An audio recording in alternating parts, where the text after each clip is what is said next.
اعوذ باللہ من الشیطان الرجیم بسم اللہ الرحمن الرحیم کل من علیہا فان ویبقى وجہ ربک ذو الجلال والاکرام۔ صدق اللہ العظیم وصدق رسولہ النبی الکریم۔ ان اللہ وملائکتہ یصلون علی النبی یا ایہا الذین آمنوا صلوا علیہ وسلموا تسلیما۔ اللہم صلی علی سیدنا و مولانا محمد معدن الجود والکرم وآلہ وصحبہ وبارک وسلم۔ حمد و صلاۃ کے بعد اللہ کریم نے مسلمان کو اس طرف توجہ دلائی ہے کہ اگر اللہ تجھے کوئی بھی کمال عطا کر دے اور تیرا وجود کوئی ہستی بن جائے، کچھ اختیار کر جائے، تو تو نے اس پہ اترانا نہیں ہے، اپنی ہستی پہ نہ اترائے، کوئی کوہ غرور، کوئی تکبر نہیں کرنا۔ تکبر اللہ تبارک و تعالیٰ کی چادر ہے، رب کریم سے بڑا کوئی نہیں، لہٰذا اللہ عاجزی نہیں فرماتا، وہ متکبر ہے۔ اللہ اکبر، اللہ سب سے بڑا، اللہ بہت بڑا ہے، سب سے بڑا اللہ۔ اب کوئی اور بڑا بننے کی کوشش نہ کرے، عاجزی میں رہے۔ اگر اللہ علم کے طور پر کسی کو کوئی ہستی بنا دے تو وہ یہ سمجھے کہ یہ میرے اللہ کا تحفہ ہے، عطیہ ہے، عاجزی میں رہے، انکساری میں رہے۔ اگر اسے عمل کی توفیق مل جائے، رب کریم اسے نماز کا موقع عطا فرما دے، اللہ اسے صوم و صلات کا پابند کر دے، اس کی دعائیں مقبول ہونے لگے، اب وہ اپنے آپ کو ولی کامل نہ سمجھے، بلکہ وہ کہے کہ میں تو رب کا عاجز بندہ ہوں۔ اگر اللہ تعالیٰ کسی کو دولت دے دے اور بے شمار عطا فرما دے، اللہ جسے دیتا ہے بغیر حساب ہی عطا فرماتا ہے، اب وہ بندہ اس پہ ٹھہر نہ جائے کہ دیکھو نا میں بڑا سمجھدار تھا تب مجھے ملی ہے، نہ۔ کچھ لوگ حسب نسب پہ اتراتے پھرتے ہیں، کہتے ہیں میں چودھریوں کے خاندان میں ہوں۔ میرا سوال یہ ہے کہ تو پیسے جمع کرا کے چودھریوں کے گھر پیدا ہوا ہے، کیوں الجھا ہوا ہے تو اس چکر میں؟ حسب نسب پہ فخر ہے، علم پہ، عمل پہ، دولت پہ، عہدے پر، اقتدار پر۔ اللہ کو یہ بات پسند نہیں، فرمایا کل من علیہ فان، زمین میں جو کچھ ہے سارا فنا ہو جائے گا۔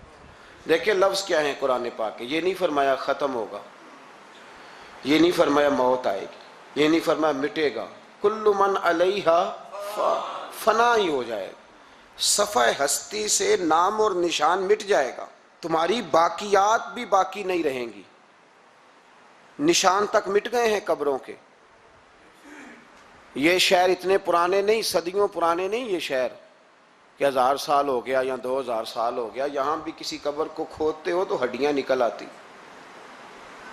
اتنے پرانے قبرستان نہیں، پھر بھی کھودو تو نیچے سے ہڈیاں۔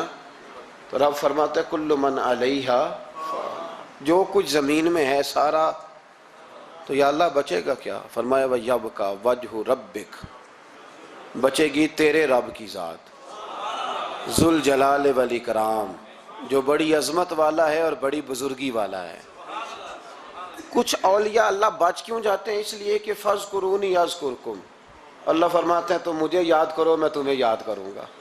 تو جسے اللہ یاد کرتا ہے، چونکہ اللہ باقی ہے تو جسے وہ باقی یاد کرتا ہے وہ بھی باقی رہ جاتا ہے۔ فنا ہے زندگی میں۔ کچھ لوگ اپنے علم پر بڑا، میں دیکھتا ہوں بیچارہ ایک آدمی دیہات کا رہنے والا تھا، بی اے کر گیا، اب وہ کہتا ہے آپ کو پتہ ہے نا ہمارے علاقے کے سارے لوگ ان پڑھ ہیں، تو میں کہتا ہوں تو سب سے بڑا ان پڑھ ہے جو لوگوں کو جاہل سمجھتا ہے، تو سب سے بڑا بیوقوف ہے۔ نبی کریم علیہ الصلوۃ والسلام نے فرمایا من قالا انا عالم فہو جاہل، جس نے کہا میں عالم ہوں وہی تو جاہل ہے، جس نے کہا میں عالم۔ 2 منٹ لگتے ہیں، علم شلم سارا وہ جا پڑتا ہے، علم پڑھے دا مان نہ کریے، مت آکھی میں پڑھیا او جبار کہار کہاوے، متے روڑ دے میں دودھ کڑیا۔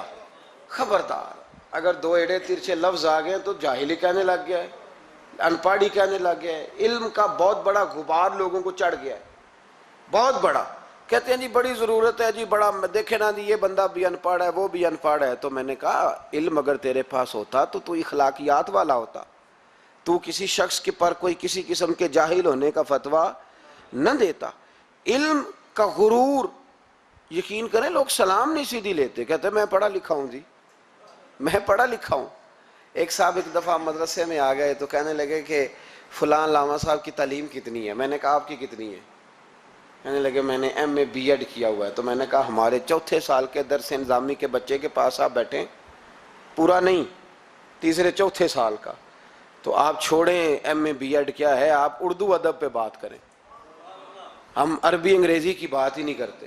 عجیب بات ہے یار، پتہ ہی نہیں علم کس چیز کا نام ہے، فقاہت کس کو کہتے ہیں۔ ڈریں، اگر اللہ تبارک و تعالی علم دیتا ہے تو کئی دفعہ حافظے بڑے بڑے بڑے بڑے لوگ ہوتے ہیں، لیکن ان کا حال یہ ہوتا ہے کہ اپنا نام تک بھول جاتے ہیں، اپنا نام نہیں یاد آتا۔ بڑھاپے میں لوگ پوچھتے ہیں نام کیا ہے تو کہتے ہیں پتہ نہیں کیا نام ہے، رستے بھولے ہوئے ہیں لوگ، بھولے ہوئے رستے۔ بہت بڑا سائنسدان اور بہت بڑا علوم و فنون کا ماہر آدمی، لیکن معاذ اللہ ثم معاذ اللہ، اللہ ہمیں معاف فرمائے، پاگل ہو کے مرتے ہیں لوگ، مفقود الخبر ہو جاتے ہیں، حافظے تباہ ہو جاتے۔ کل من علیہا نہ کوئی اپنے علم پر کسی قسم کا کوئی بھروسہ۔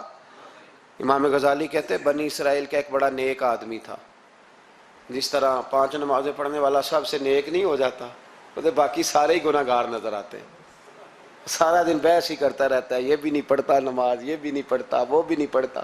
تو میں کہتا ہوں تو اللہ سے ڈر، اگر اللہ نے توفیق دے دی ہے۔ تبلیغ کرنا تیری ذمہ داری ہے، تنقید کرنا تیری ذمہ داری نہیں ہے، تو ڈر اللہ تعالیٰ سے۔ اگر 2 ایڑے ترچھے لفظ مسجد میں جا کے تو اللہ اللہ کے کر لیتا ہے تو اب تو تنقید نہ کر، فلاں بھی نہیں آتا فلانا بھی نہیں آتا، یہ تیری ذمہ داری۔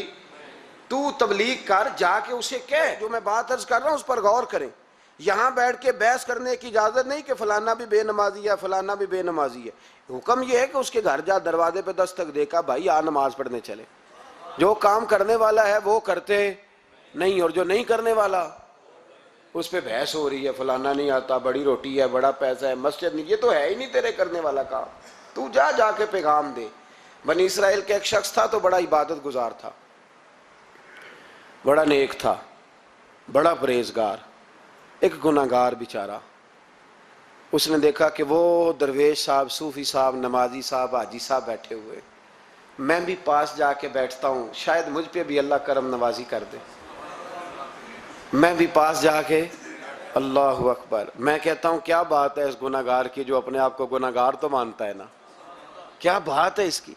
کہنے لگا میں بھی جا کے بیٹھتا ہوں، شاید مالک مجھ پہ فضل فرمائے۔ اس نیک کے پاس جا کے بیٹھ گیا۔ جب جا کے بیٹھا نا تو نیک کہنے لگا تو کدھر آ گیا ہے؟ اٹھ، چل دوڑ جا، تجھے نہیں پتا تو کہاں آ گیا؟ اتنا ناپاک آدمی صبح شام گناہ کرتا ہے، میرے پاس آ گیا ہے۔ اللہ کریم نے اس وقت کے نبی کو وحی فرمائی کہ اس ولی کو جا کے کہہ دو میں نے تیرے سارے عمل ضائع کر دیے۔ تو اپنے آپ کو اتنا اعلیٰ جانتا ہے، کل من علیہا فان۔ اگر تجھے تھوڑی سی نماز کی توفیق دے دی تو سب کو گناہ گار سمجھنے لگا، اور فرمایا گناہ گار کو جا کے کہہ دو تو نے اپنے آپ کو گناہ گار سمجھ کے میرا ولی سمجھ کے صحبت حاصل کیا، تیرے میں نے سارے ہی معاف کر دیے۔ یہ جو تکبر ہے نا، تکبر علم کا، فضل کا، تقوی کا، پرہیز، اس کو اتار کے پھینکیں، عاجزی پیدا کریں، انکساری پیدا کریں، ڈریں۔ لوگ ڈرا کرتے تھے، حضرت عمر کی بڑی شان ہے نا۔ میرے مصطفیٰ کریم نے فرمایا شیطان وہ گلی بدل جاتا ہے جس گلی میں عمر کو دیکھ لیتا ہے۔ 950 سال حضرت جبریل شان بیان کریں تو جناب عمر کی عظمت ختم نہیں ہوتی۔ حضرت فاروق اعظم، اور یہودی اور عیسائی کہتے ہیں کہ 6 مہینے عمر اگر اور رہتے تو دنیا میں کوئی کافر نہ چھوڑتے، اتنا بڑا شخص، لیکن انتقال کا وقت آیا تو لوگوں نے تعریف کی، کہا عمر تیری بڑی بات ہے یار، کیا بات، کمال کر دیا۔ تو حضرت عمر رو پڑے، فرمانے لگے تم میرے گناہ نہیں جانتے، دعا کرو میری نیکیاں اور بدیاں برابر برابر ہو جائیں اور میں چھوڑ دیا جاؤں، حساب سے چھوڑ دیا جاؤں۔ مجھے کسی اعلیٰ درجے کی خواہش نہیں کہ میں کسی اعلیٰ مقام پہ رکھا جاؤں گا، بس دعا کرو برابر برابر معافی مل جائے۔